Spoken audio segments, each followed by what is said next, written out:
Thank you for attending week 2 of our series of parenting workshops. Janet's going to be facilitating and sharing her knowledge and experience with traditional parenting. She's come to the community before a couple times and provided these workshops. She is a life coach, trainer, and owner of her own consulting business. She's a mother of 4 and a proud grandmother of 8 children. Janet is a very passionate speaker, sharing the gifts of teachings, language and culture, customs, traditions that will help to awaken our spirits. So this is session 2. And then we have 2 more sessions because it's a 4-part series. And there's also time for questions at the end of the workshop. And just so we all know there, that all of these workshops are recorded as well because they're going to be posted and shared for others who weren't able to attend. I'll put the link here in the chat box. You can find it at temagamifirstnation.ca. Thank you.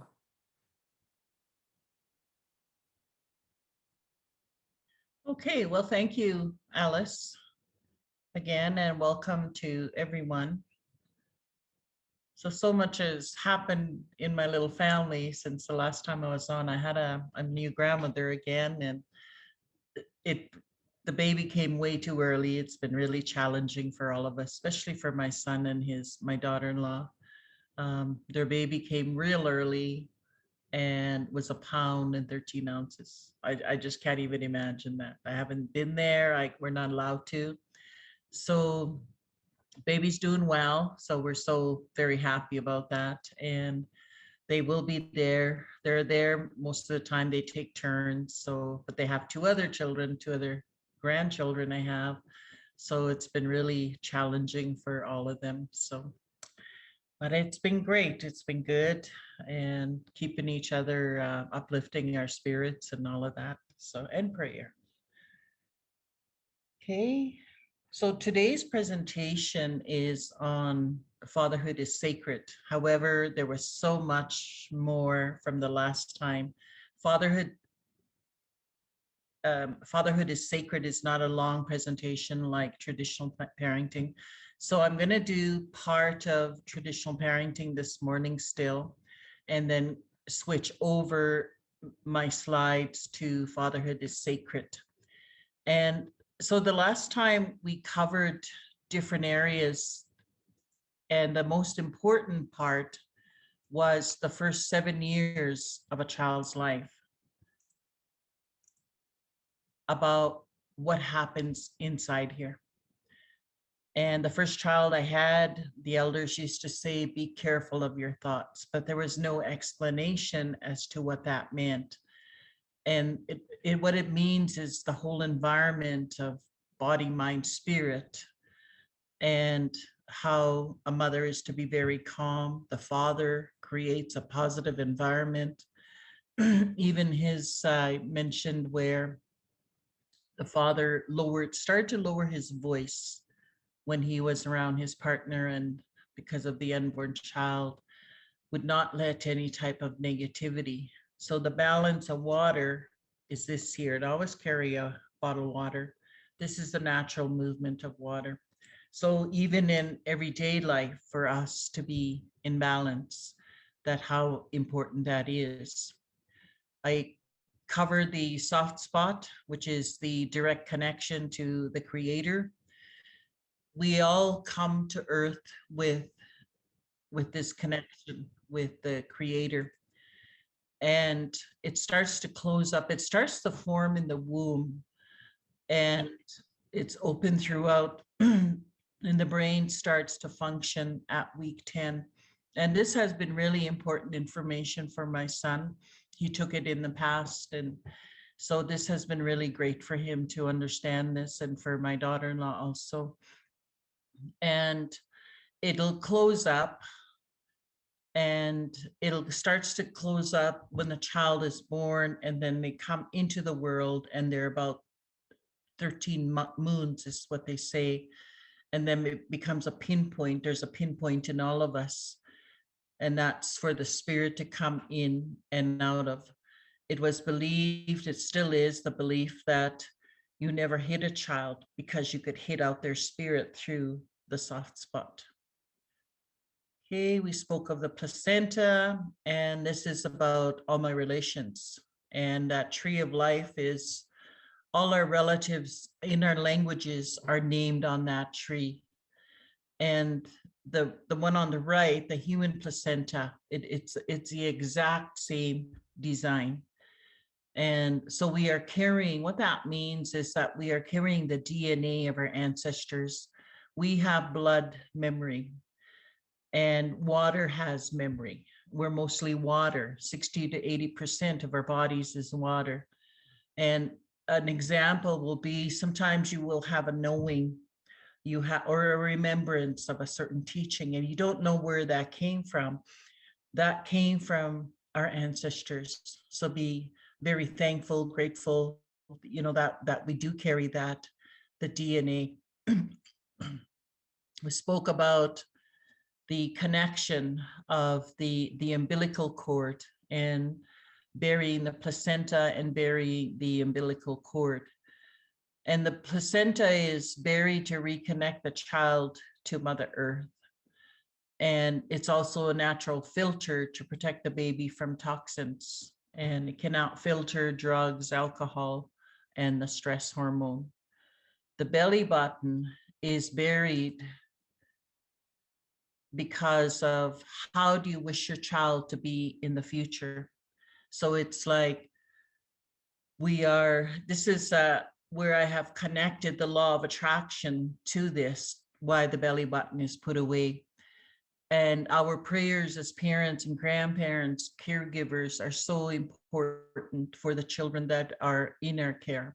We have the capacity to pray for their walk in life. And burying the belly button is the roles that they will have in the future and how you wish your child to be in the future. So for boys, they bury it out in the wilderness, by the woods, by the river, if they're fishermen, and that they'd be the provider and the protector in the future roles. For the girl babies, they would put them in, if you look at an anthill, ants are always working, they're always building community. So it's always that term. I think about the term of a woman's work is never done. She's first one to get up, the last one to go to bed.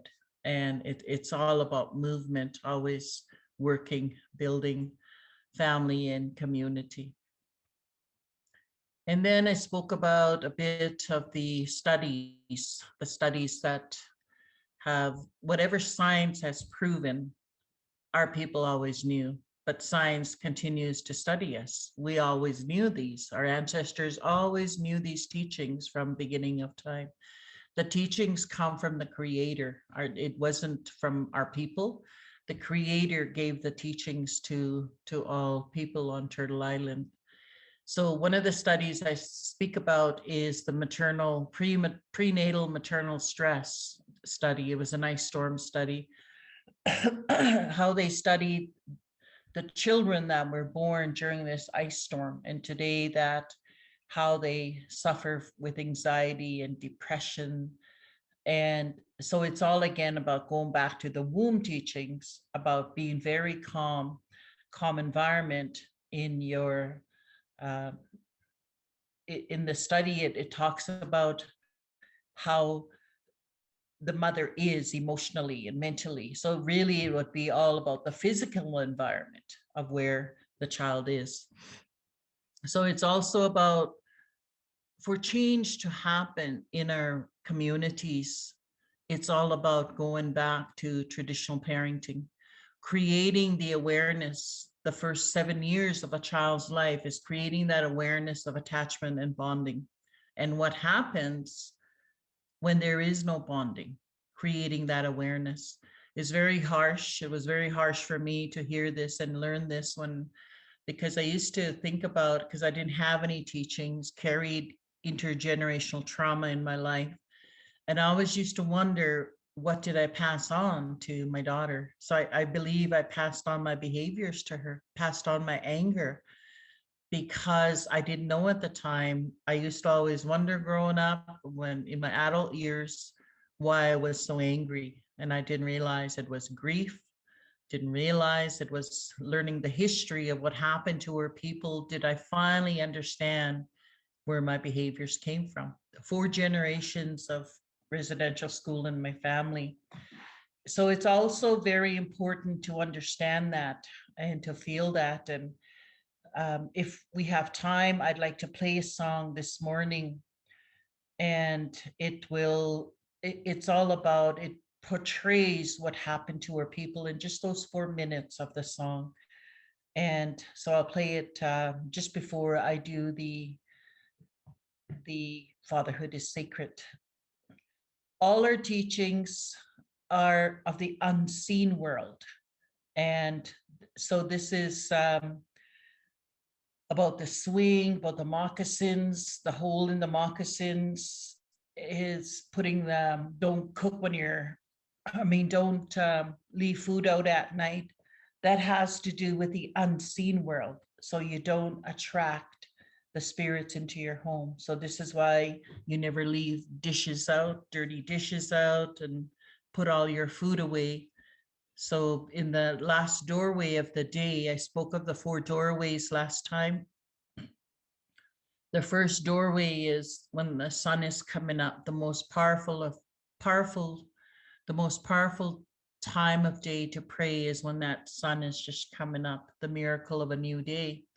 The second is noon. We're coming to the second doorway of the day, or you have already, we have different time zones. And the third one is sunset and nightfall. We have June 21st that is coming up here on Monday, I believe.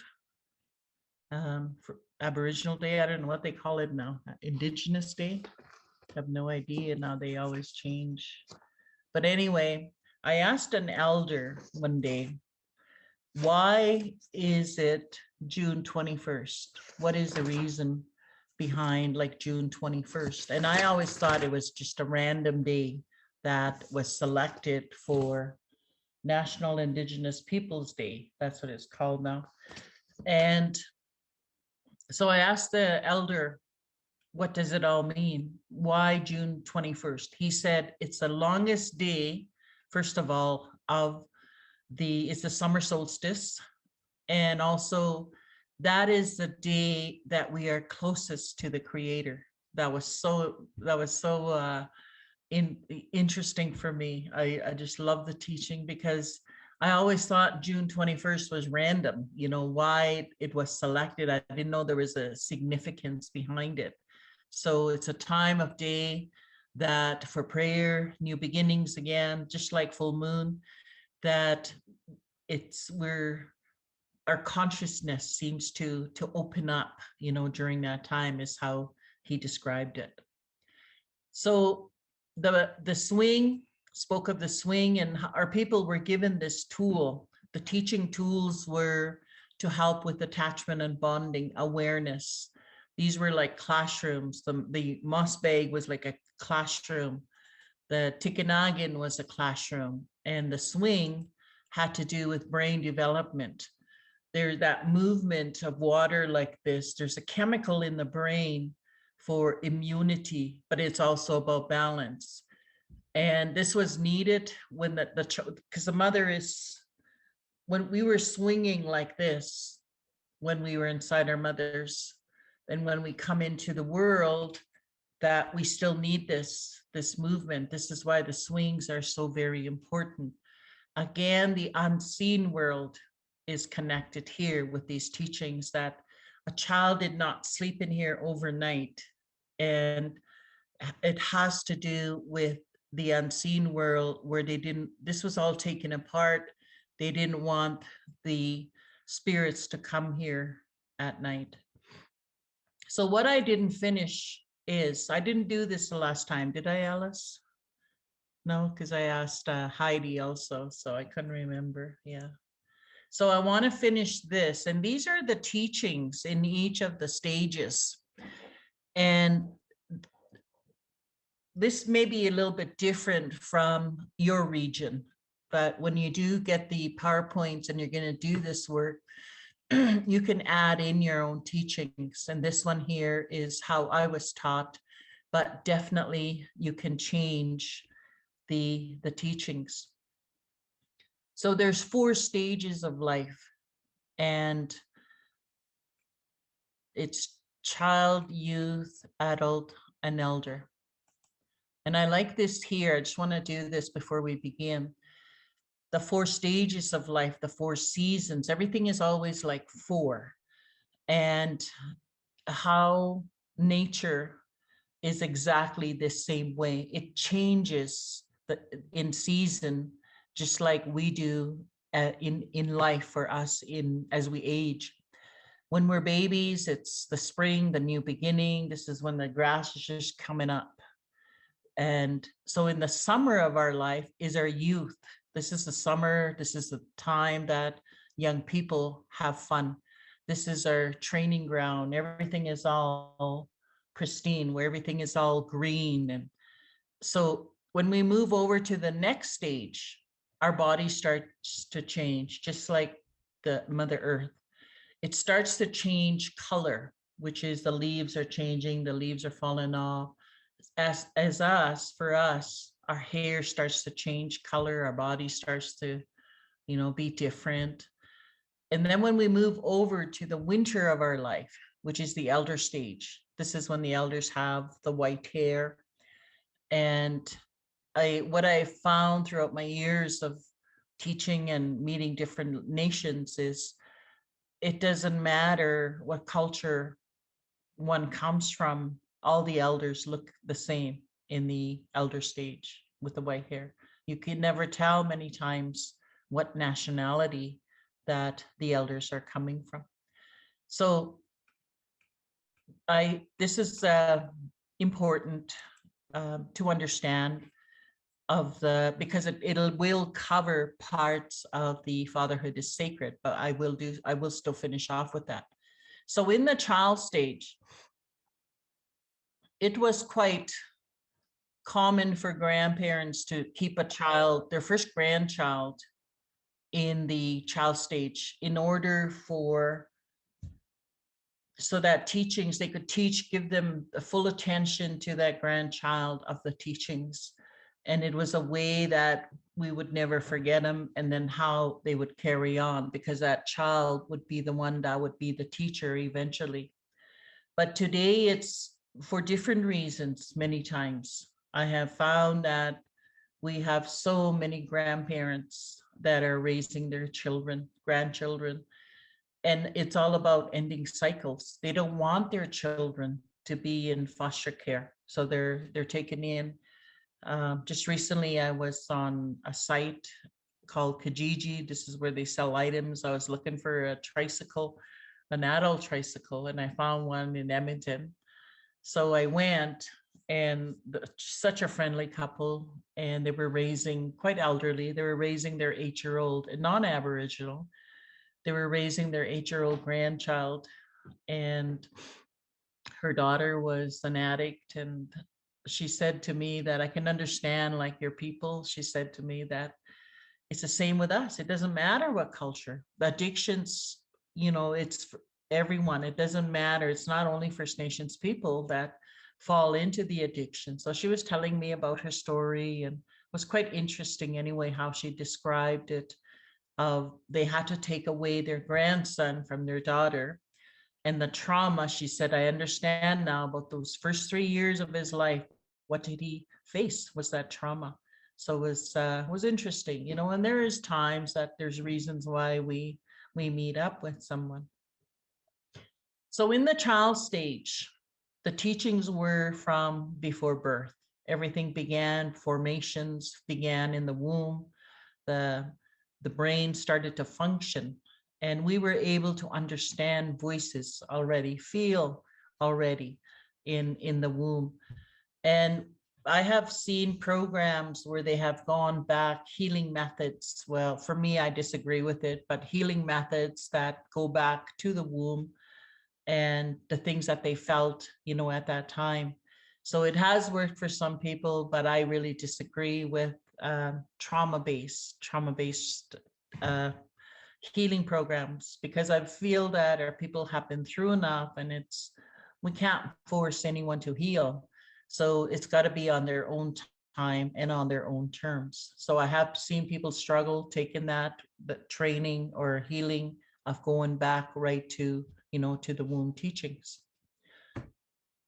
Each child was given a spiritual name. We did not have a Christian or English names until the colonizers came. Each child born in traditional family systems had a spiritual name, and it was a guide. And sometimes this went throughout life, the name that they had. Sometimes they'd had a new name with each transition. They may have a new name in the youth or in the adult and even into the elder. I know when I was in BC, they will have 3 or 4 names at least sometimes before they reach, that. So it's the roles change and the names change as they age. But in ours here, we have that same spiritual name like throughout life. The first 3 teachings are the most important: obedience, respect, and humility. Those are the first 3 pole teachings of the TP. It's very similar to the 7 grandfather teachings. The very first pole is obedience. And the reason is because when a child was wrapped up inside a moss bag or a tikinagin, there was nothing to do but start using the senses. It was the beginning of critical thinking. And so the very first one was using your ears. If a child does not learn this in the first 7 years of their life, very difficult to teach a child obedience when they are 10 years old or 15 years old. So that's why obedience is the very first. Some people will never learn obedience. They will go through their whole lifetime angry or possibly have addictions throughout their whole lifetime. So that's why the importance of obedience. The second and third pole, respect and humility. They can only be role modeled by parents or caregivers, foster parents. That's how a child learns respect and humility, manners, all of that is all in there. And how a parent conducts themselves, a child will always imitate that parent. And an example will be, I've seen my grandson when he was younger, he would follow his grandfather to ceremonies or go with him to ceremonies, but he'd follow him as they entered. And his grandfather would shake hands. My grandson did the same. And sometimes we forget. I have forgotten. I'm shaking adults' hands and I bypass the children. And I just don't know. I just feel so terrible that I've done that in the past. And the child has their hands out, because they're imitating, they're watching all the time. Their brain, by the time they are 3 years old, is the same size as an adult brain. So a child will always imitate, and that's where they're learning humility. Most times it's at ceremonies or public functions because they're seeing the way their caregivers are conducting themselves. Okay, a little girl was taught in the early years, in the child stage, to not step over male belongings. She could not step over her father's shoes, the father's utensils or hunting equipment or fishing equipment, anything that belonged to the male. And she could not step over her brothers also, because in the next stage, when she makes a transition to the youth stage, that's when her power comes in, when she's on her menstrual time. So both young men and girls need to know this information, this teaching, because I believe that it affects all of us. If a young girl doesn't understand that she carries that and she goes out in public places, she goes to school or she goes to a ceremony, that she's carrying that with her. And it's not a negative, it's a positive, She has to be taught that way in a positive way so that she's not ashamed of it. And it's a gift that all women have been given. It's the highest ceremony that she will go through every month. And but the elders say this is why we have chaos in our schools, is because the young girls are not, they don't take heed anymore of this teaching. And so all those young men in a school are all affected. Their minds are affected. Their emotions are affected because that energy around the girl is so very strong. A long time ago, they would have total segregation. And I know today, with my friends, with their grandchildren, they will keep them at home. They'll take their homework home. This is pre-COVID, of course, and these are still being done today, where they won't go anywhere. They won't go to round dances. They won't go to ceremonies. They know that.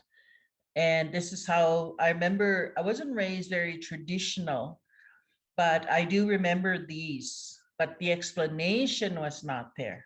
They would tell us, "Don't go if it's on your time," and but they would never have this explanation because by then we heard so much of it. So of course it sounded like it was such a negative thing. So, and also, and the nuns taught us in a very horrible way. So it was like we never embraced our womanhood with that.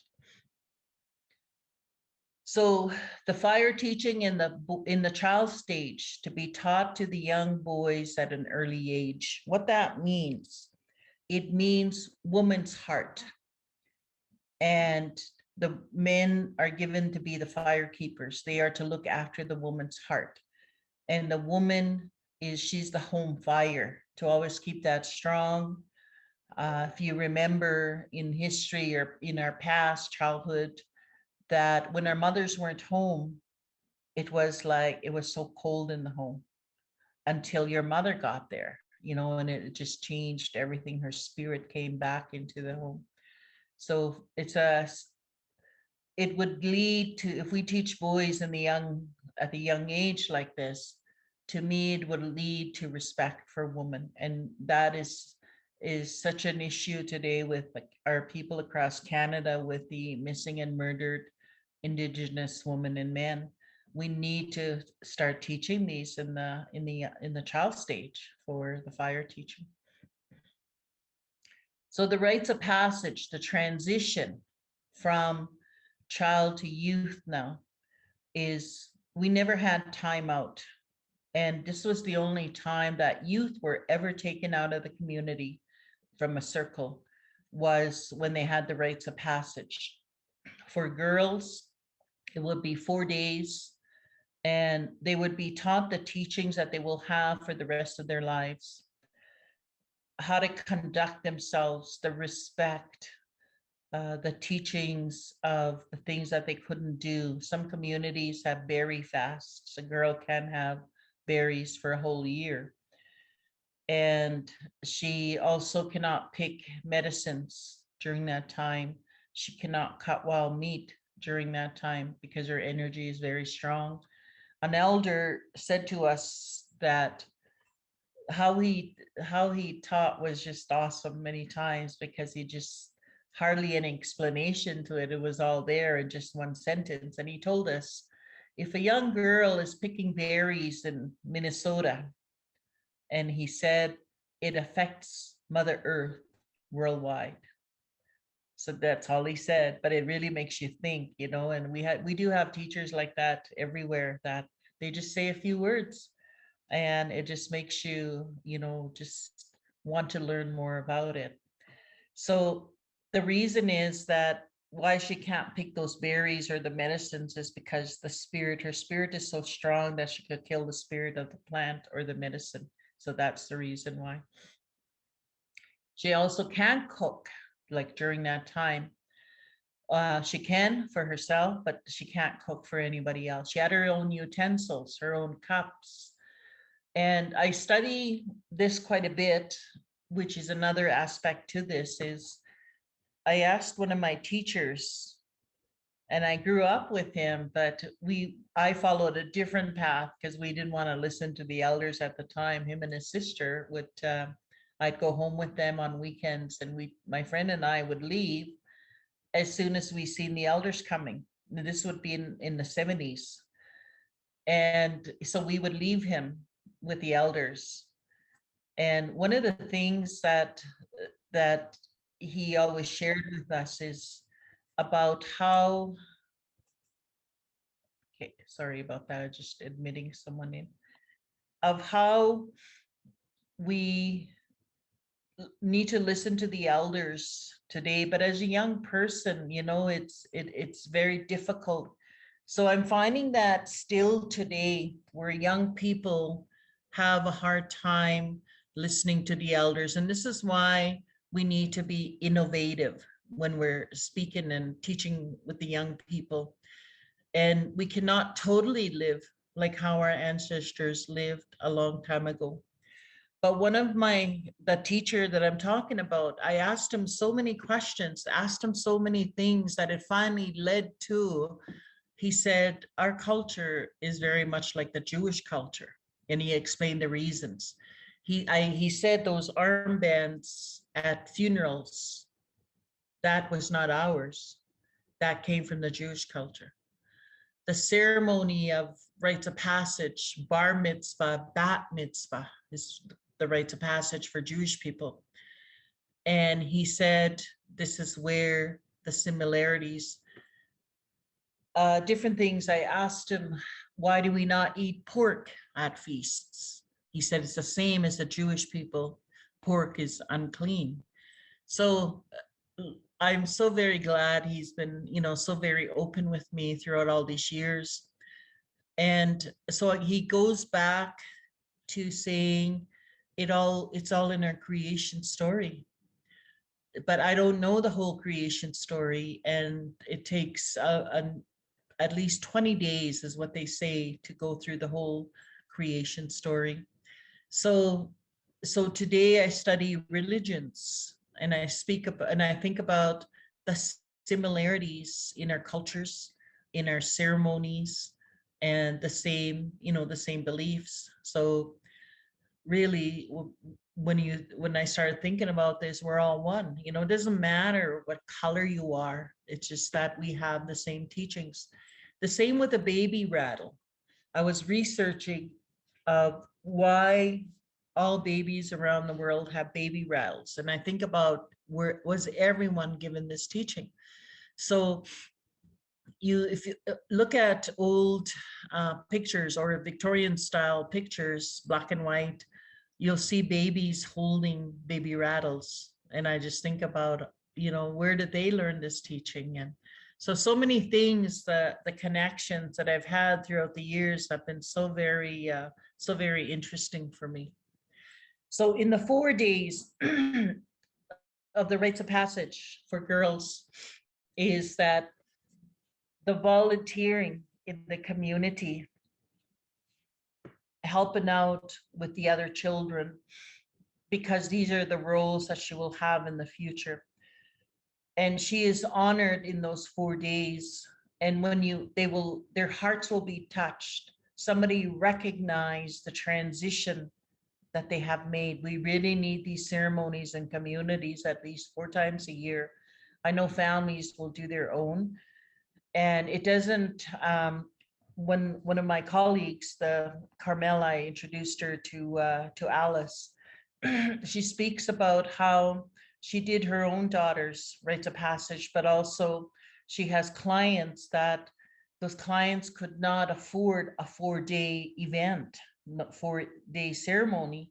So she said, whatever the resources are, maybe it's a day or 2 days, and maybe they don't have enough money for feast food and gifts, but as long as someone recognizes that transition, and whatever they learn in those 4 days, they will always remember. They will always remember because somebody acknowledged them. They were honored during that time. The same with the young men. The first time that their voices start to change is that's a sign that it's time to make a transition into the to the young man stage. And a lot of the young men are not told that they will have dreams and sexual dreams. They're made fun of in the world today. And it's how an elder described that to us as those dreams. That is the spirit world that has come to tell that young man that it's time to move over. That's why they will start having those sexual dreams. So young men can be a time of confusion for young men, because if they don't know what is happening, it becomes shameful for them. So sexuality becomes very shameful for them. We need to be very open during this time of the changes that are happening. And I was the main teacher for my grandson, speaking to him about sexuality, safe sex. I'm very blunt with him. I speak to him because he traveled with me to some of the communities, and spoke to him about HIV and STDs. And we don't have enough teachers like that. And we really need to begin, because that is prevention right there. We cannot be, mothers at 11 years old or fathers at 15 years old, because they're not ready, mentally and spiritually, they're not ready to be parents. So this is why for us in this new era, that how we need to be blunt, just like how our ancestors, although it was a changed world. So, but it's all about somebody recognizing that change that young people are going through. Too many young people are making transitions without anyone recognizing it. And so they grow up to be very ashamed of those changes that are happening. In the youth stage, this is where we say uskapeo. Uski is new. Napeo is brand new young man. Napeo is man. And this is the training ground for the young men. This is how they become helpers at feasts, at ceremonies. They're the fire keepers.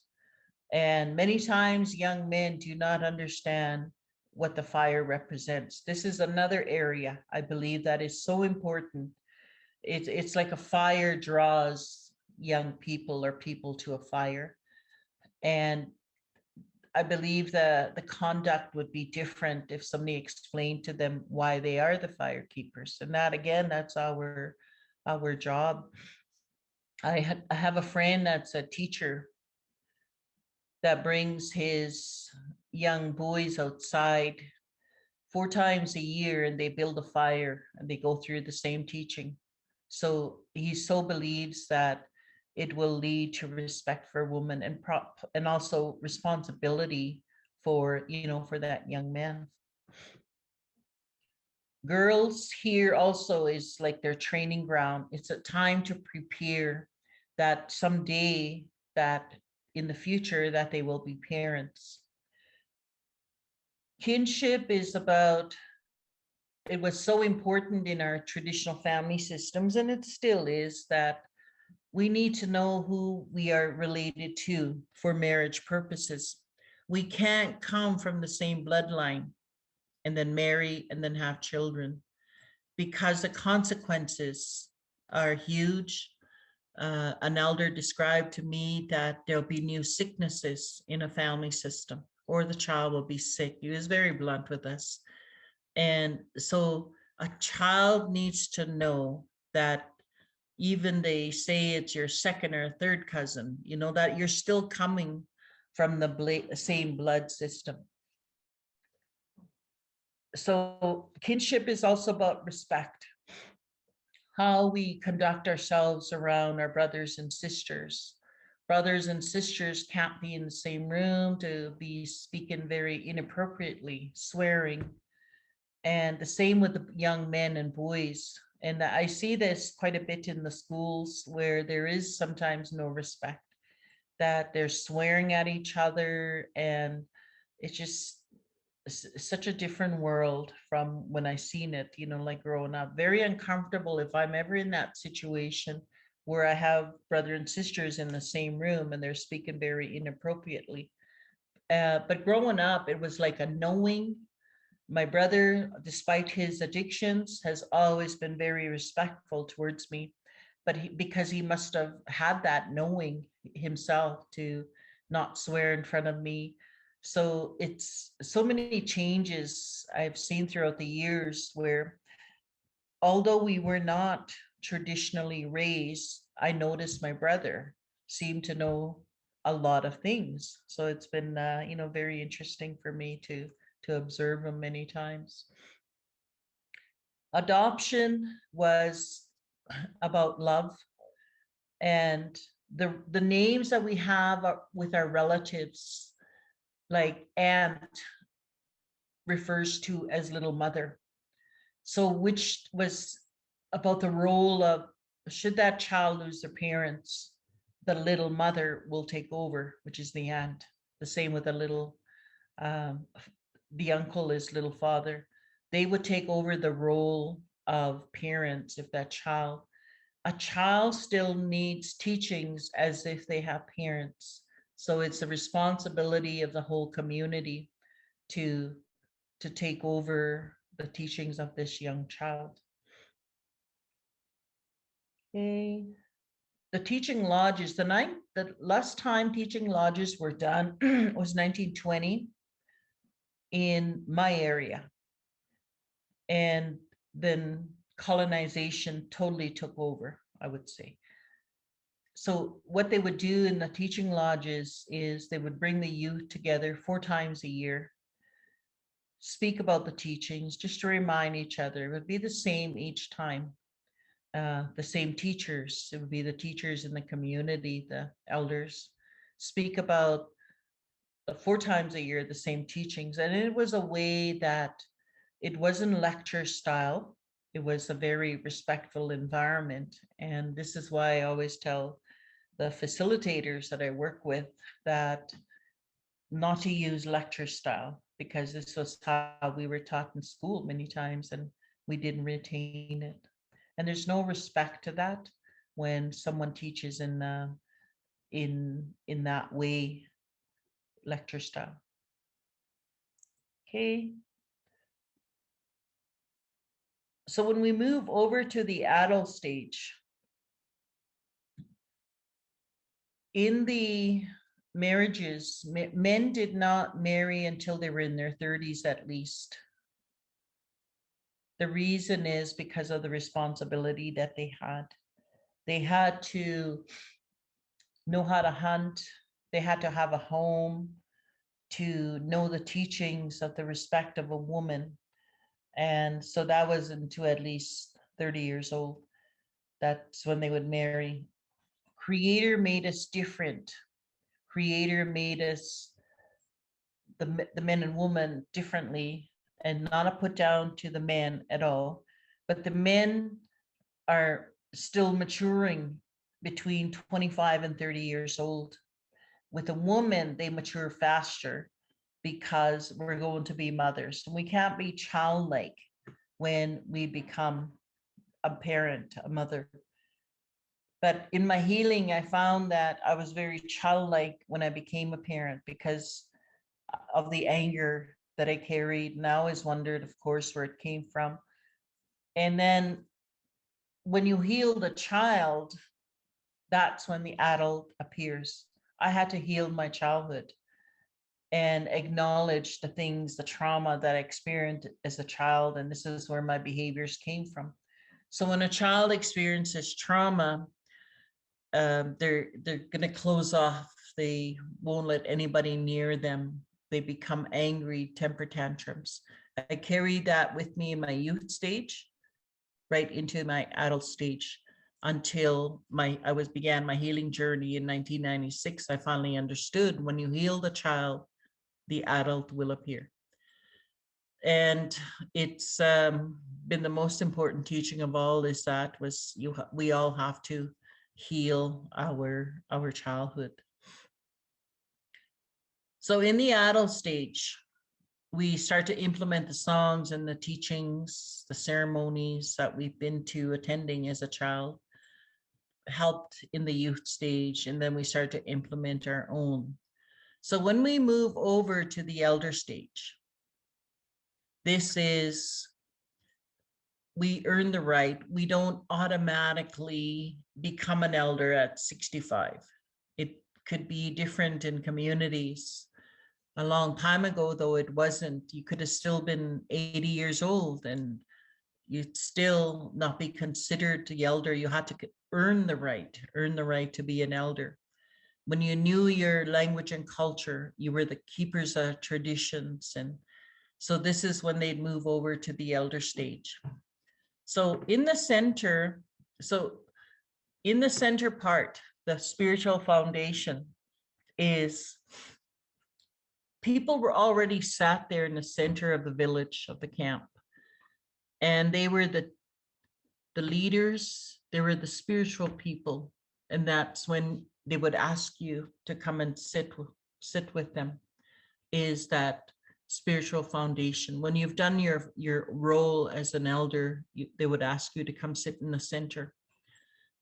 The passage home is a teaching that I love because it reminds me of how I live my daily life and how to prepare.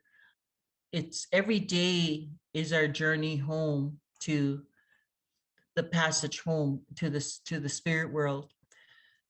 And we don't know when our last day is here. Only the Creator knows when our last day is here. And so this is why we have to prepare each day, be aware of what we say, how we conduct ourselves, how we treat other people, to be very kind, to volunteer. And because at any time we have to be prepared. So going home story is that there's 4 doorways going home. You have to give an offering at each doorway to give to the Creator's helper that comes to greet you. And then he asks you 4 questions.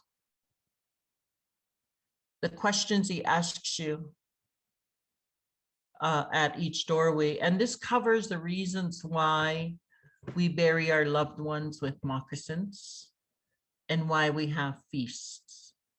So the first question when we make in our journey home is, the first question is, did you lead a good life? You have to answer it, or give him an offering, answer it, and then he takes you to the next doorway. The second question in that doorway is, were you kind to nature?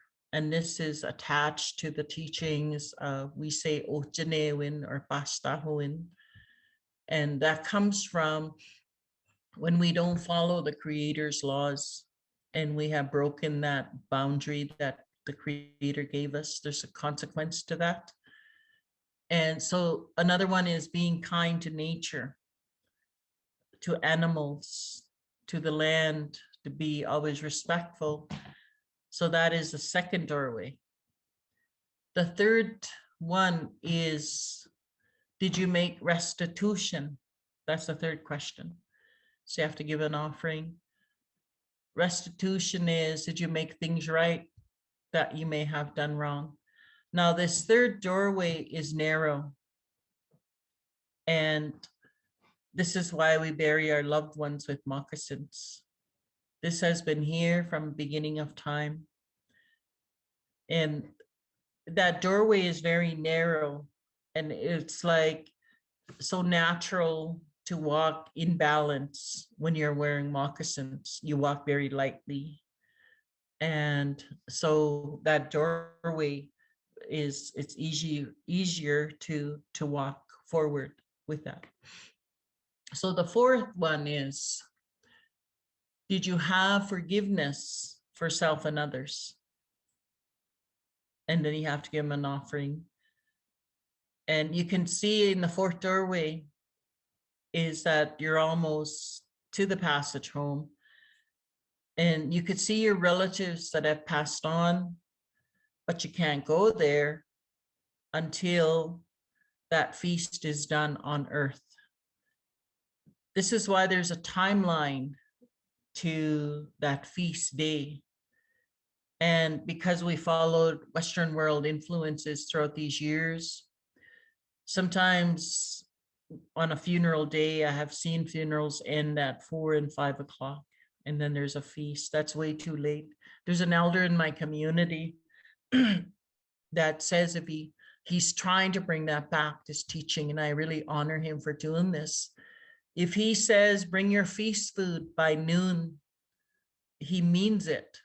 So if you're there at 12:30, he won't take your food. He says, give it away to people because we can't use it in the feast. We've already started. Because that timeline is needed for that passage home.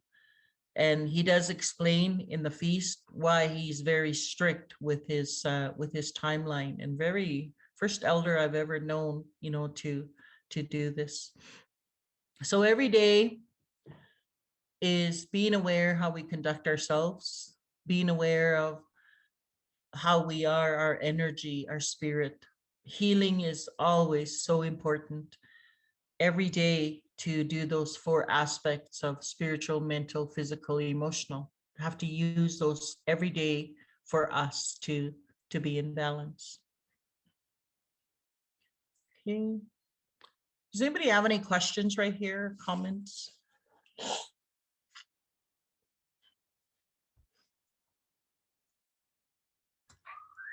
I'm not seeing any hands yet. Feel free to unmute yourself if you want to speak.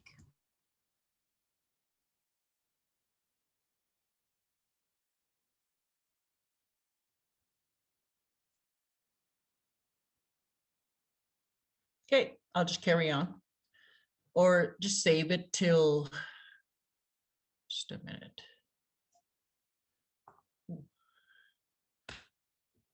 Save it till the end of the workshop if you have any questions. Okay. So I want to, did I do this? I believe I did this the last time. Do you remember, Alice? No, I don't believe we did. Oh, okay. At least I don't remember seeing this picture. Okay. So I'll speak on it. And this is about the moontime teachings, and those different stages of a woman that she goes through every month. Her body goes through these changes. It's the same as what the grandmother moon is going through. So the different stages right now is like she's building like a nest, a monthly nest, and she's preparing for the possibility of new life. And then when it's full moon, that's when during her time is, and that's when she has all this energy. My teacher talks about how men are never to look at a full moon. And you could see that the woman can see that it's like she's sending energy onto earth. So many people are affected on full moon. For me, I tell my children, if you don't need to travel on full moon, stay home. But it's been proven in Western world that more things happen on full moon, more accidents happen, emergency rooms are full, and it affects emotionally to a lot of the, especially to the men, because they cannot, they have a hard time. They don't understand where these new energies are coming from. So it's a ceremony every month that she goes through. And these are the cycles of grandmother moon, just the same as what a woman is going through. And the grandmother moon in the creation story was she was given the task of regulating the water on earth. And this is why the tides move every full moon. And all over the world, the tides are moving, and they're bringing balance. She's bringing balance to earth is what it is. Okay. I'm going to stop here and we'll take, is a 10-minute break good? Okay, yeah. So we'll stop here. So it's 12 o'clock, or What time is it for you? 2 o'clock here. Okay. So we'll break and come 10 after? Okay. All right.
Okay, we'll start again.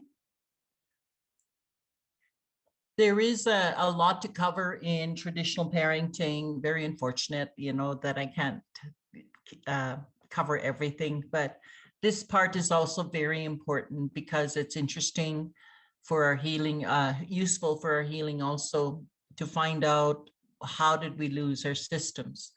I'm not going through the whole presentation, but the effects of colonization, it's been over 500 years. And then with residential school, the SCOOP, the CFS system is what has created the high numbers of children in care. Every province has high numbers. And then we have the residential school effects are still here, the survivors. People wonder why I didn't have parenting skills. Where did my behaviors come from? And this is where it is it comes from the history of our people. So I want to play a song, and it will totally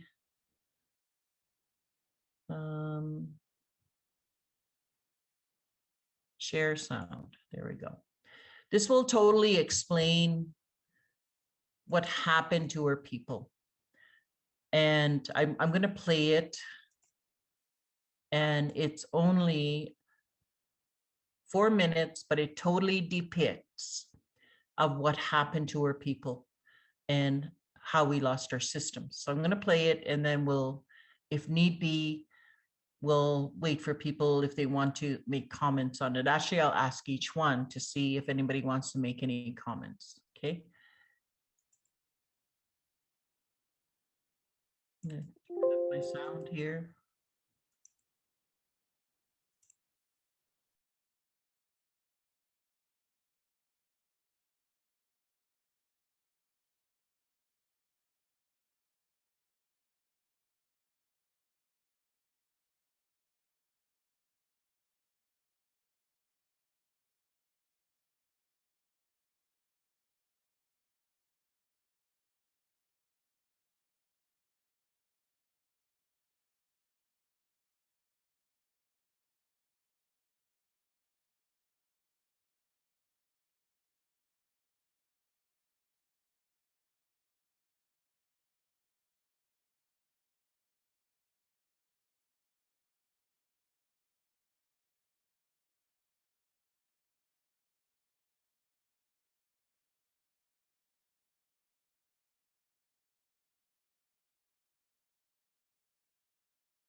That song is very touching. It opens up people. And if you need to speak to someone, I imagine there's resources right in your community or in your offices. But towards the end, there's hope, lots of hope for the change. There was a prophecy that the elders used to say that there would be a time that our people will become strong again. And I believe that this time is now. Just recently, with the 215 children that were found in the graves, is the elders in my area are saying that they gave their lives for us, for this hope that we need to make that change now in our communities. And I really like that message that the elders are saying, is that it was tragic, how so many children never came home. And also, but the change that is coming, and that change is here. Everywhere I've been in the past 20 years, it was very slow in moving forward with healing. Some communities haven't healed. Some communities had never dealt with the effects of colonization and residential school, wondering why we don't know our languages, why our teachings were always there. They were never lost. Our languages are still here. And so there is so much hope for the change to happen. And this is why traditional parenting is so important for our communities. But when I spoke about Dr. Gabor Mate in the first session, he spoke about how addictions stem from the disconnect of language and community and culture, and our spirits were lost because there was oppression to, they would not let us speak our languages or speak of the teachings, and ceremonies were banned. And this is where we started to become lost. The last 150 years have been the most damaging for our people with the residential schools, and we're still reeling from the effects. But what is most alarming for me is all the children in care. How long does it take? How long does it take for their healing, to happen? So it can continue unless we need to have a beginning. We need to have the start now with the parenting, the teachings, the prevention at such young ages. So Dr. Gabor talks about how he lived like this for 10 years in this environment of oppression and fear. And he says 500 years for First Nations people. So the massive hurt and pain and the massive addictions our people have, a lot of it is about that hurt and pain, and how we're passing that, the generational trauma. And we can change that. And it only begins with what we call a transitional character, which means that it only takes one person in a family system to make change, and it creates a ripple effect. And then it goes out into the community. So that's what addictions are, is to numb the hurt and pain. So you don't have to remember anyone to remember what happened to them with their trauma. So we are now in the stages of decolonizing. We are healing. Forgiveness has happened. And that's how healing begins, is we have to forgive. They don't even have to be here for us to forgive people. And we are rediscovering our roots. We are mourning. We have mourned for the loss that we have had. So our communities now are in action. They're building community for a vision for the wellness, the healing in community. So we need a vision of hope for ourselves, our families, and our community. And our purpose, those gifts that we've all been given, is to remember that creators sent us here for a reason. This was a set time and place for us. we could have been in any country, any era, but he put us here and now for a reason. And he sent us with the gifts. We selected our parents. We brought them gifts. We brought our communities gifts. And those gifts are not for us. Those gifts are for the people that we have come to help. And when only a few people are using their gifts, we see our communities can become chaotic. Our families can be chaotic if we're not using. So all of us need to be, in the movement that is happening. So I want to give you some time here. I'm not sure if anybody, I'm going to go through the names and to see if anybody wants to speak about the video. So I'll go through, Heidi is the first on my list. If Heidi, if you wanted to speak, if not, that's fine. How you were during the video. During the song? Well, I was just listening to the words and I was thinking about, getting a view of that person on a daily basis where I grew up, in Red Lake. There was a flyout reserve, Pakanchkum, and that man in the song was very many people along the sides of the roads, and it was heartbreaking, and to see that he was shamed into losing his culture, letting his culture go, and then in order to fill that gap of his soul, drinking is what you fill that hole with. And I mean, that's not just in that extreme example, but in so many like day-to-day examples as well. You see that, and I see that in family and in community, and but I also know we carry all of that trauma from our ancestors, but we carry all the strength from them as well. And so when you're talking about hope, thinking about those things really inspires me. Mm-hmm. Thank you, Heidi. Yes, we do carry the strength and resilience of our ancestors also. And we don't talk enough about that also, is that there is so much hope, to bring that vision back to our communities. Mm-hmm. Thank you, Heidi. Alice, did you want to speak? Yeah, I liked the song. I just feel like it's a little heavy right now, just with everything that's going on. With the Kamloops, and then just what's going on with Saskatchewan.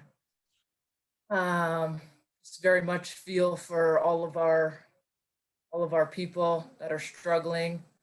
It shows our history, our spirit, and our resilience. And I too, see the healing happening, and hope, and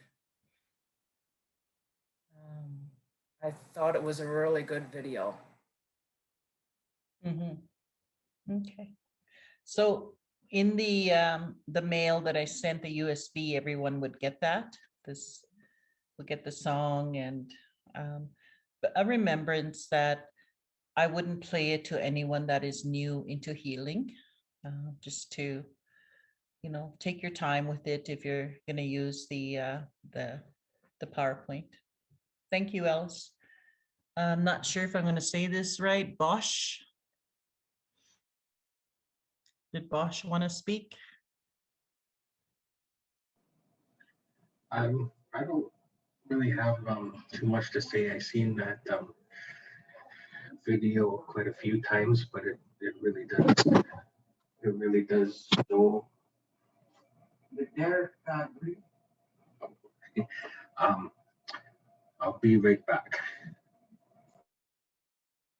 Okay. Nancy.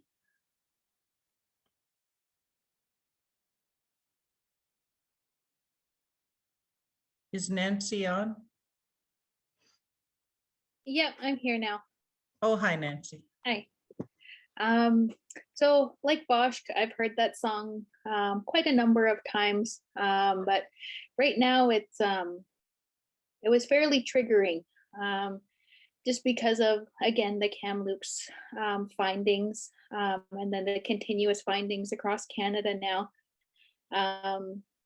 But like I really resonate with it because I lived with my grandpa for the majority of my young life.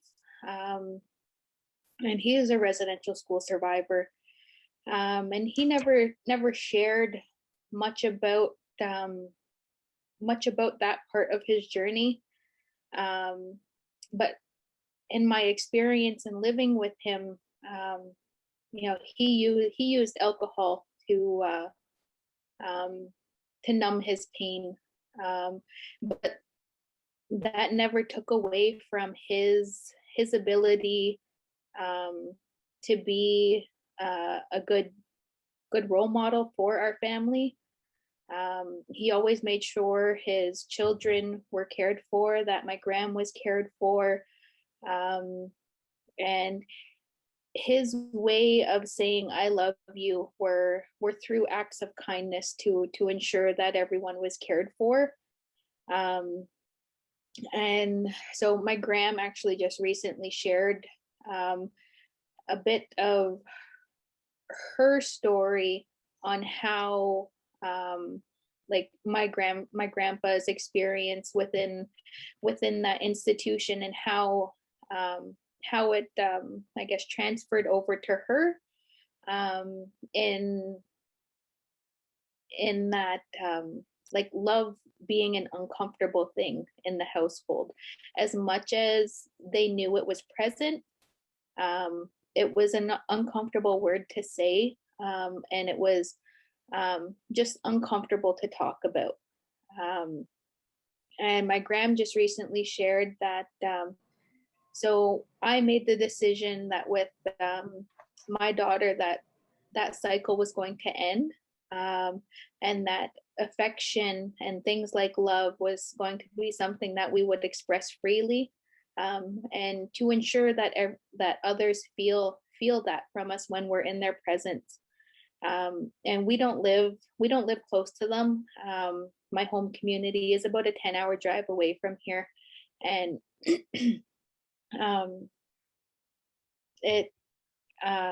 my gram expressed that that's one of the most powerful gifts that she's received from my daughter, which would be her great granddaughter, is that ability to embrace those types of feelings, and to share those feelings in a verbal setting, as opposed to just feeling them, and kind of using your body language to say that I know you love me, and I accept that you love me, but not saying those words. Mm-hmm. So my daughter has given that gift back to my family, to show loveness, to show love, to show kindness, and to just embrace her innocence in it. So that, like, it was triggering, but it also, that sign of hope at the end, also really resonates, because it that's what I've identified my role as like being a parent now, and how that's going to translate back to my family. So it was really nice. Well, that's all I have to share.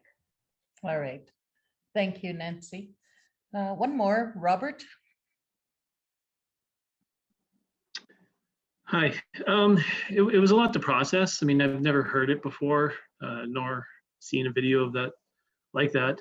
I think the images really highlighted the power of the actual song itself, in looking at how the deliberate attempts to destroy the culture, by the government, and bringing to light the intergenerational trauma and the impacts of loss of culture and language.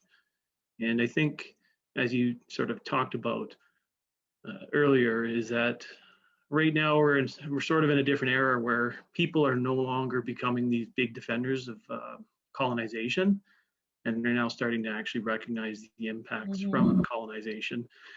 And seeing how we live in the information age nowadays, there's a lot more information that can be dug up through records and archives, simply through internet and access to information requests. So it really does, demonstrate what the intent were of the, founding fathers, as they call them, and in the government history. So I thought it was a great song, and it was really enlightening. So thank you for sharing. Thank you, Robert. Okay, I believe that's everyone. Okay, I thank you all for your comments, and I'm going to switch over now to a new video. I mean, a PowerPoint. Fatherhood is sacred. Fatherhood journey.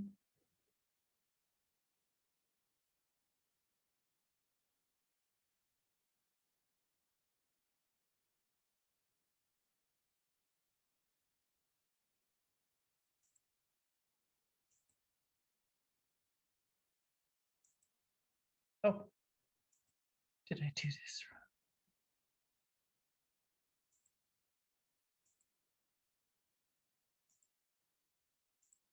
Okay. I added the fatherhood is sacred a couple of years ago. I took a training in the States in Montana, and I attended this workshop there. I wasn't too impressed with the training that I got, and the only thing I liked was the name, the fatherhood is sacred. I really like that, but it didn't really fit in with what happened to First Nations people, although the history is the same as for US, but certainly something that didn't resonate with me. So I decided to do my own. A long time ago, this is why I have this picture here, is that the fathers were the ones that were the storytellers. They knew all the constellation systems by name, by language. They named all the constellations because this is where we came from. We all came from the spirit world. And our journey home is the Milky Way. And they knew the storytelling. The fathers were the storytellers. And the reason is, in that last doorway of the day, the fourth doorway, that's when the children were told, come inside. So you needed to entertain the children.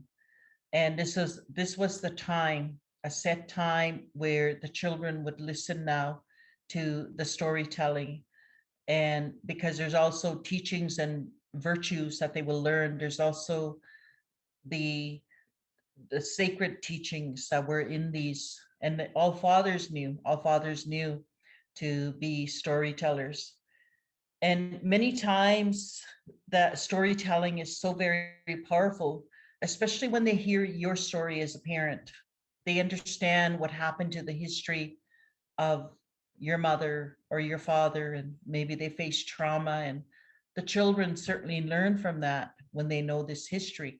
So in those teaching bags for that you will create for your own home, put your stories in those bags, because it is something that you'll leave behind. Do family trees, your children know who they're related to. And what is very common today, what is happening today, because we have so many children in care, many children come home now to a community, they have found their roots, but nobody has welcomed them home. So this is a trend that is happening in the communities, that children that are coming home from the scoop or from the CFS system, it's the same thing as the children when they came home from residential school, nobody welcomed them back. So this is why the importance of doing that today. Most recently, before COVID happened, I was in one of the communities in Alberta here, central Alberta. And in my workshop was a young man, possibly in his between 20 and 30. And he had an Australian accent. So I gave him the opportunity to tell us if he'd like to share his story, and he did. He shared with us that his mother was a scoop child sent to Australia. 6 children were sent to Australia, and he was the second or third generation. I can't remember how he described it. And he said whenever he had 3,700, he was coming home. So he had enough to save up, and he has been home. So very quickly, we did a welcome home ceremony for him there. He said he didn't know anybody, knew a few relatives, but other than that, he didn't know anybody. So we're very quickly, the staff were running around and for gifts, and we found an elder to come and do a ceremony. And it was very touching. And we need that sense of belonging. We need to have that, we belong here. And this is how it's a big part of the putting order in our communities, is that everyone needs to be in the learning process. So I really like that about the storytelling, because we learn so much. We learn so much from when somebody tells their personal story.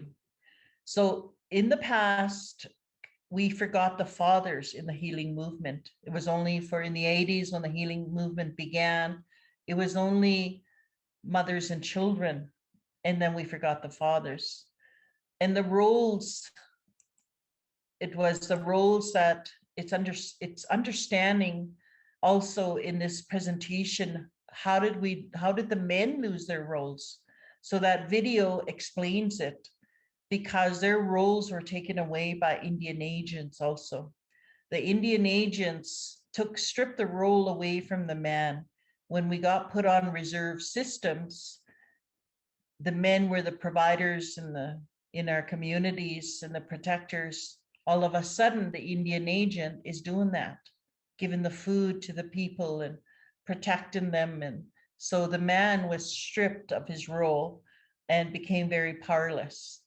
And when you strip the self-esteem of a man, they become so very powerless, and to feel powerful again. And then the abuses began in our community.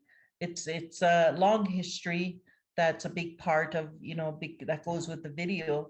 But it is important to understand that we need to give that rightful role back to the fathers, that they are providers. You could do it in a ceremony, welcome home ceremony. Father's Day is coming up. This is something that I know some communities are doing, where they're honoring them and giving them that rightful role again. A long time ago, it was shared parenting. Fathers had equal nurturing role. A man, I believe I mentioned in the last workshop in Attawapiskat, mentioned to us in 1950 was the last time he used to see fathers hold their babies, sing to them, and they would gather medicines for them. And he said after 1950, he didn't see that anymore. It was all left to the mothers. He said colonization took over by then, and the men started not to care the equal nurturing role that they used to have from beginning of time. So that has affected our systems. And a remembrance again, that to remind the men that they had that role, and to give that role again back to the fathers. So that legacy of disrupted parenting and is because of the history. But a long time ago in traditional family systems, they would have courtship. As soon as a young man and a young woman wanted to come together, build a relationship, they had to get to know each other for 4 years. That was the courtship. This was to ensure that they would be together for life. And we haven't had that for so long. So today we have a lot of family breakdown, we have blended families, and a lot of single mothers, single fathers too now. And again, it's that history of what has created this. So what has happened now, that young men do not know how to hunt. They don't know what their roles are. Their mother was their teacher. Some mothers I know in one community, she took hunting. She went to go practice in a group or in a session. And so she was able to teach her sons about hunting and fishing. And my daughter does that. My daughter is a single mother. So she has taught her boys, she has 4 boys. She has taught them fishing, not so much hunting, but they have gone out. These are the teachings that a father should be doing, but so she knows that she's not going to have that. So she took her own initiative to start that. Okay. What I have seen, good things that I have seen during this pandemic is fathers, because they're home. When we were on lockdown, everybody was home. So we did a lot of Zoom in my community where the whole family would be sitting around the computer and be listening in on the teachings. And this was so many things that I have noticed. More families started to come together, back together again. They started picking as families, picking berries and medicines as families. And this was quite common a long time ago when I was growing up, and I'm seeing it again, which is, my friend says, a big part of the reawakening. We are remembering how it used to be, and the world has changed us. So it's some of the good things. Some good things have happened, during this the pandemic. This presentation is also about an encouragement to take that role again. And how do we bring these roles back? So the fathers were the visionaries. They were the ones that taught the children the virtues of 7 grandfather teachings or virtues of the teepee teachings. And because there's such the virtues, we don't teach enough anymore. And I can't remember if I told the story last time, but I took that training of the Virtues Project. It was in Walkerton, Ontario, and that was how they rebuilt their community after they faced the trauma of the E. coli in their community. And I took staff there years ago, and we took the training of Virtues Project, but nobody would connect with me.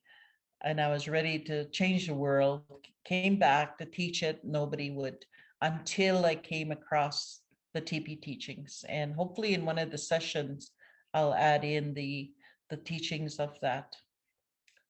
But while I'm on this picture, I'd like to speak about those breastplates. Those breastplates used to be willow, and today they're made out of bone or plastic. And a long time ago, they were made of willow because willow is a protector. The aspirin that we buy in the drugstore, that's where it comes from, is from the willow. But our people, they would wear these breastplates for protection, was like a shield. And when my grandson started to dance, I had to find out what his whole regalia meant. And he'd asked me one day, he was only 8, I believe. He asked me one day and he said, "Kokum, what does that mean when I wear that roach? What does it represent?" Well, I didn't know. So I had, again, an elder, and he said that when the men went out on war parties, they would wear those roaches, and they're made out of porcupine quill. So he explained that when a porcupine is threatened, the hair stands up. So this is what they would wear. So I had to learn, as I was single at that time, where his grandfather wasn't able to teach him these things. So it's been also a lesson, for me. I like the storytelling. That's how it must have been when the children were told to come inside, and they would listen to all of the stories. We are mostly water, same with the men. 60 to 80% of our bodies, water. So the men also need to be aware of the energy, to be in balance, that their water has to be in this direction. And when a father knew that they were going to expect a child, he would start making a very positive environment. That was his role. He would not let any type of negativity. He was the visionary. In my language, although we have the same dialect, it's sometimes different in each region, I have found. In my language, when we say man in Cree, we say na peo, and it comes from the word nahapi, which means to have vision. So it is, he was the visionary. And again, that needs to really come back. And when I used to teach life skills, we use this in terms of budgeting for families, because nobody had ever taught them basic skills. And this is why life skills is so important, skills that they will have for the rest of their lives. And we were teaching them to be visionaries again for their family systems. Fathers to understand how he's also responsible. Half of his DNA is in this placenta. He has to understand also, the fathers need to understand that they have contributed 50% of their DNA, which is mihko. Mihko means blood. And so that's how I can describe DNA. But we don't educate the fathers. We don't tell them, be careful of your thoughts, be careful of what you eat or consume. And we only teach the mothers, but yet the fathers are also responsible for that. Okay. So the spiritual names, you can get your spiritual name at any time. I never received mine until I was in my 40s during my healing journey when it began. And then my children were teenagers at the time. So we all had our names. 5 of us received our names on that one day. And so it also gives you, that name also gives you a connection to your community, your family, to the Creator, Mother Earth. So I really honor the names that, that we were given. The mothers were the emotional part teachers. They were the ones that taught the children about the emotions, but especially to the young boys. When the young boys grow up learning that don't be a crybaby, cowboys don't cry.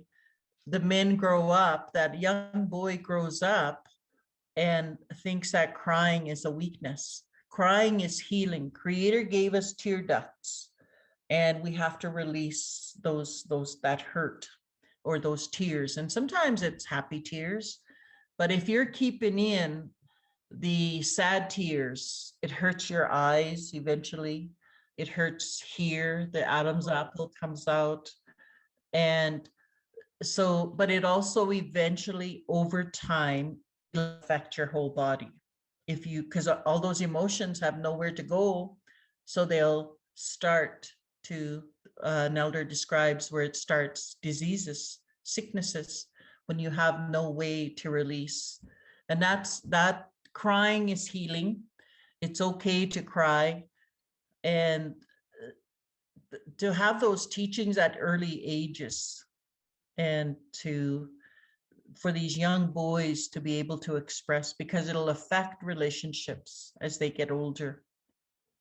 Okay, at any time, you can have rites of passage, or if you see young men going into a ceremony, you can go in with them to find out what it is, what they do in the ceremony. Have these ceremonies, the men in the community to come together. There's a lot of single mothers that would really appreciate someone taking their son to speak to them about what a rite of passage is, to speak to them about the transition that they have made, and then honoring all those young boys in a community. Okay, I went through, I'm not going to be repetitive here. So when we reach the elder stage, we have more time to teach. And by then, all our issues from child, youth, adult, we should have dealt with them. And so now all the anger's gone, all the hurt is gone. We may have memories, but they're not going to be as painful as they used to be. So when we get to the elder stage, always speaking in a soft voice, kindly, In my language, we say kise, kisewatsu in is love. So the elder, kise no, elderly man, we say, he promotes the love in a family system. So the men are the ones that promote the love in a family system. Okay, so times have changed, of course, and we can't live like how our ancestors did a long time ago. But so to me, that the things that we can do are still very important today. And to ensure that if no one is doing rites of passage in your community, invite people to, come show the community, the men of this community, what it is that means when they're making that transition. To me, this has to be taught in the schools because nobody really speaks about sexuality. I remember a couple of years ago going to Timmins and Moon, can't remember, something Moon conference, and the Winter Moon conference, I believe. I was asked to do the Ontario curriculum on sexuality, and I didn't even know it. First of all, it wasn't mine, and it would have been taught in a very formal way, and I refused. I said, I'm not going to do it. I'll do it my way, because I was already there. But I think there was a lot of controversy in Ontario about that curriculum, that they didn't want it to be taught. See, and that's an example again of how they make sexuality very embarrassing or shameful. So I don't know what ever happened to the curriculum, but I remember a lot of teachers were so against in teaching it that it was up to the families. But a lot of families don't have these teachings, or they won't even speak of them. So I believe that all of us are responsible for this teaching. So when they made the connection, when they made the transition, during this time of the 4-day ceremony, they called this connecting the mind with the heart. They called it courage of heart. As young as that, they were able to connect the mind with the heart. I always say this didn't happen for me until I was in my 40s. And because I had closed off in the child stage, so my heart didn't grow, my emotional spirit didn't grow, or my spirit didn't grow. And it's the same that when you connect the mind with the heart, when you don't connect the mind with the heart, you just come from here, from this aspect right here. And that's how the education system was set up, that it all came from here. What was missing were the other three. I was reading about the Waldorf school system. They have a school like this in Pine Ridge in North Dakota or South Dakota. And I'd like to visit someday, but they use the 4 aspects. But really, the Waldorf school system is really the way our ancestors taught. And we need to go back to that as a community to start teaching, not only from here, and how you touch their heart, from heart to hands, when you teach in this way, and exactly how our ancestors taught. Okay, went through the fire teaching already. I want to tell you a story here. I know I'm going to run out of time here. A long time ago, there was a young man that was tending to a fire. He didn't know that the parents of the young girl, he didn't know that they were watching him. So the first boy that came to look after, his role had been to look after the fire, but he was not mindful. He just threw the wood into the fire, didn't take care of it. He just walked away. So the second boy came along. He was very respectful, different manner, but he tended to that fire very carefully. He ensured that he stood there to ensure that it didn't go away, but he was tending to it. And the parents that seen this young man doing this, they knew that he would be the perfect provider and protector for their daughter. First of all, how respectful he was to the woman, because this is a woman's heart. And they knew that he would be respectful to their daughter. He would also be a good provider, but also how he would always be with their daughter, be supportive of their daughter, because he stood there and he watched, he was patient. So many virtues in that, in that story alone. So I always remember that story from years ago about how they used to select, because they used to have arranged marriages. Okay. They encouraged the young men to spend time with female relatives because the mothers were the emotional part teachers, and they taught the heart. They taught the young men how to hug. Okay, so if boys grow up with that shame of crying, it's that they have a hard time when they start to grow up to express emotion or to display. It has been proven that when fathers are involved with their children's upbringing, that children feel very secure. It promotes independence and higher IQs because their mind is calm, their water is calm, and they don't have no fears or anxiety.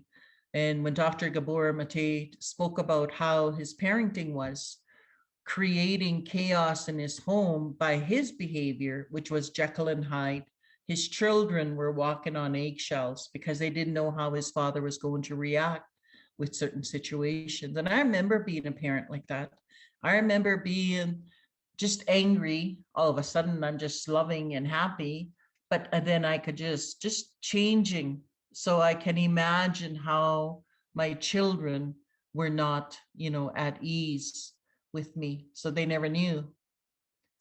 Okay, we just went through this about how the men lost their roles. Okay, I'm not going to go through all this. So if trust is broken in the child stage, it can determine how future relationships will be. So behaviors like anger, jealousy, mistrust, bullying, lateral violence, and jealousy in a relationship is not a relationship. Insecurity is not a relationship. And again, that stems from childhood. You're trying to control your environment. And this, during this time of the pandemic, this is on the rise. In homes is this part, like right here, where the abuse to women has gone up. And I suppose they're getting to really know each other in a household because of the lockdown that we had, especially in the first one, that we had to stay home with the whole family.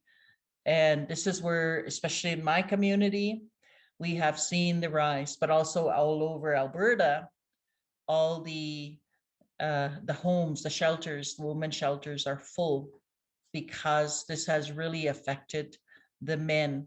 They have lost their jobs. They're not the providers and the protectors. Same history as to what happened. I remember when the pandemic came out, they were saying we are one big reserve now because this was how we always lived. With, the government were giving out CERB or whatever it was at the time. And it just made so much sense. Like people were mocking it. They were liking, I suppose, the experience that non-Aboriginal people were feeling the same way we have always lived. So lateral violence also in the home. And this is addressing these issues. Where they're coming from is where the only way I feel that change will happen. So these are the things that men want to know. They need to understand about moon time, what's happening there, the protocols. A lot of marriage breakdown in men when a woman goes through menopause, and men need to know beforehand those changes because it could affect their relationship or their marriage. Men also go through midlife. And as long as they have this information, doesn't necessarily mean we go through all the same things, but just as long as they have this information. Okay. I just want to go through, how do we restore the roles? And we spoke of this. when I do a session with men in a community, it's a commitment for change. We have a session at the end of the commitment we'll have. I never hardly ever used to see men in a workshop, and the most men I ever had was 35 men in a workshop, and this was at Stony Mountain Prison. It was a transition home. This is in Manitoba. Men that had been in prison their whole lives, and a lot of the men were now in their 60s and 70s, and how they made a commitment for change, that they were going home to make change in their communities. It was very one of the most emotional workshops I ever did was there, hearing the stories of the men. The greatest influence is how a father treats their mother. That young boy, the young girls in the family, they will see how it is to be in a very positive, having a loving marriage between their parents. Also, how a mother treats their father. This is the greatest influence. So it leads to lasting legacy for children and future generations. So solutions involve fathers in caring and nurturing the children, spending time with each child, being a kind man. This program comes from Ontario. We're adapting it very similar to this, I've been told, in Manitoba, but I'm not sure yet if it's ready. Very similar to this, where be a kind woman, I will do, my co-facilitator will do a kind man. It's addressing the issues of spousal abuse. So it's issues that we really need to be speaking about.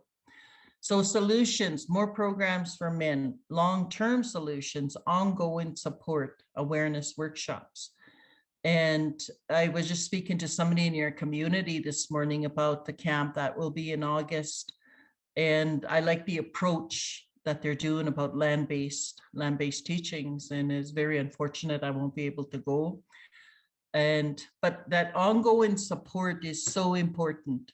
So that man that may be struggling can call someone in the community. So I really believe in the long term.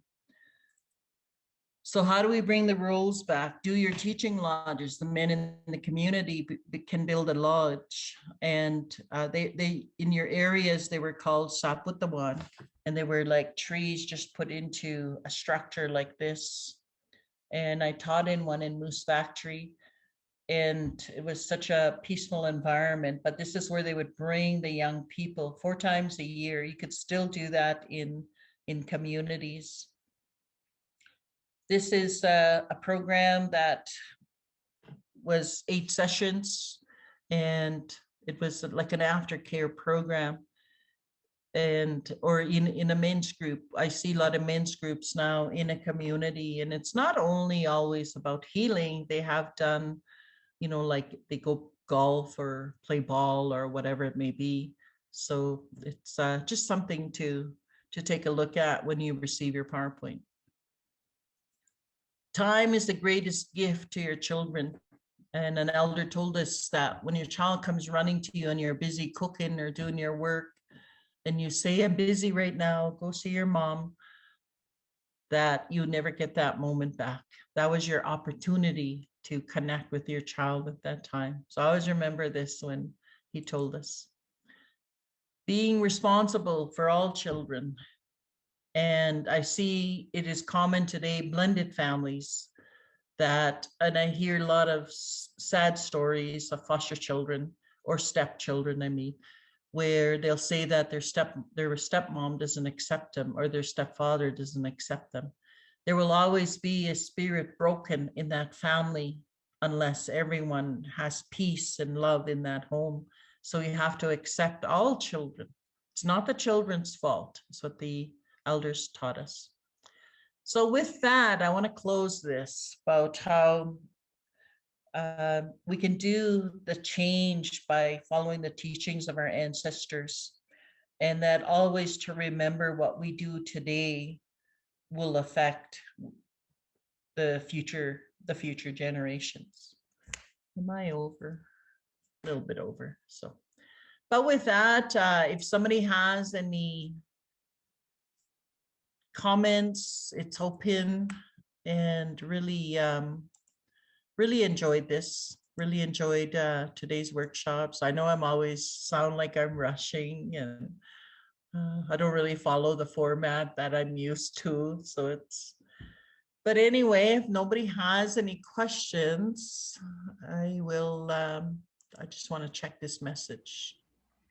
So Alice had to leave. Okay. But yeah, thanks so much for being here, Janet.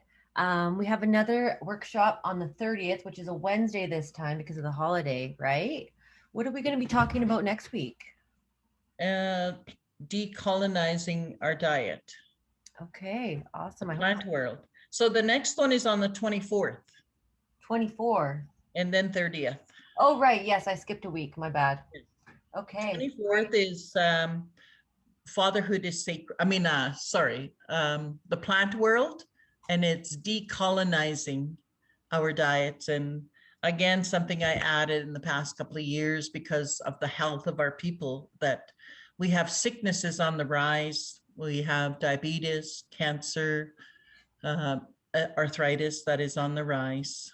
And because of the foods that we have eaten, diabetes, it took 75 years for our people to get diabetes from treaty time. And wasn't until 1950 that our people started to be diagnosed with diabetes. We have in communities, young girls having their menstrual time at 7 and 8 years old now. And again, it has to do with the hormones in the food. So this is what I like to talk about. So plant world, I speak of the medicines that whatever it's for. So I know we do have different land base. So your teachings of medicines may be a little bit different from mine, but you'll get the gist of it. You can totally change, the presentation and add in your own teachings. So with that, we'll see you again next Thursday. Take care. Thanks everyone for joining us.